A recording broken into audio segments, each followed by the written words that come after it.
Satan est le démon le plus puissant de la culture judéo-chrétienne. Sa représentation sous la forme d'une créature rouge, cornue et brandissant un trident est déjà cristallisée dans l'imagination populaire. Son nom signifie « adversaire ». Il représente l'opposé de Dieu et de Jésus.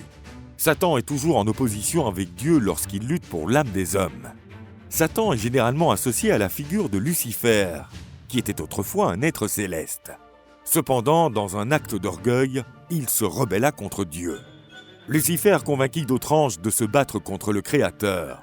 Mais cette rébellion fut étouffée par l'archange Michel. Avec sa milice divine, il chassa les rebelles et les jeta du ciel vers la terre.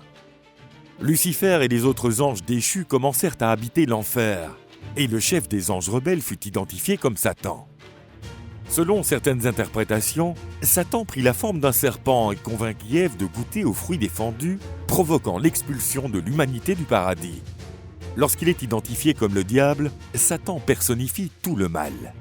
La Bible raconte qu'un jour, Dieu reçut la visite de Satan, l'accusateur.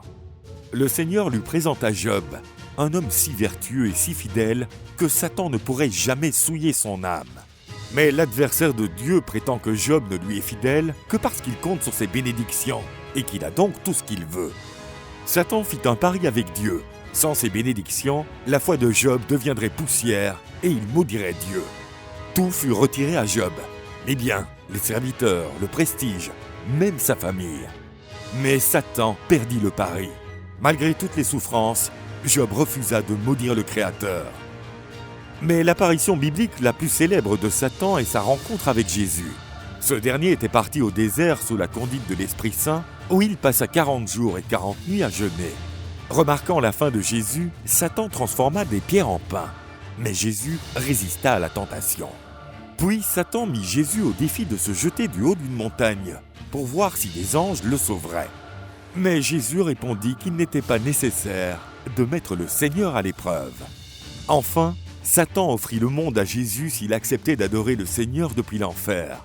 Mais Jésus rejeta également cette tentation, déclarant qu'il n'adorerait que Dieu, chassant Satan. L'adversaire de Dieu, ainsi que le Créateur, enverra son Fils sur terre, mettant en place le jour du jugement. Ce fils de Satan sera connu sous le nom d'Antéchrist. Satan n'est pas une figure exclusive de la culture judéo-chrétienne. Cet être maléfique est également présent dans l'islam. Dans le monde islamique, il est également connu sous le nom d'Iblis, un djinn maléfique qui jaillit du feu. Iblis détestait l'humanité de toutes ses forces. Sa mission était de détourner l'humanité d'Allah. Ceux qui se détournent d'Allah et suivent les traces de Satan seront jetés dans le feu de l'enfer, où ils subiront leur juste châtiment. Dans le christianisme, le judaïsme ou l'islam, Satan tente de détourner l'homme du chemin de la bonté et de la droiture.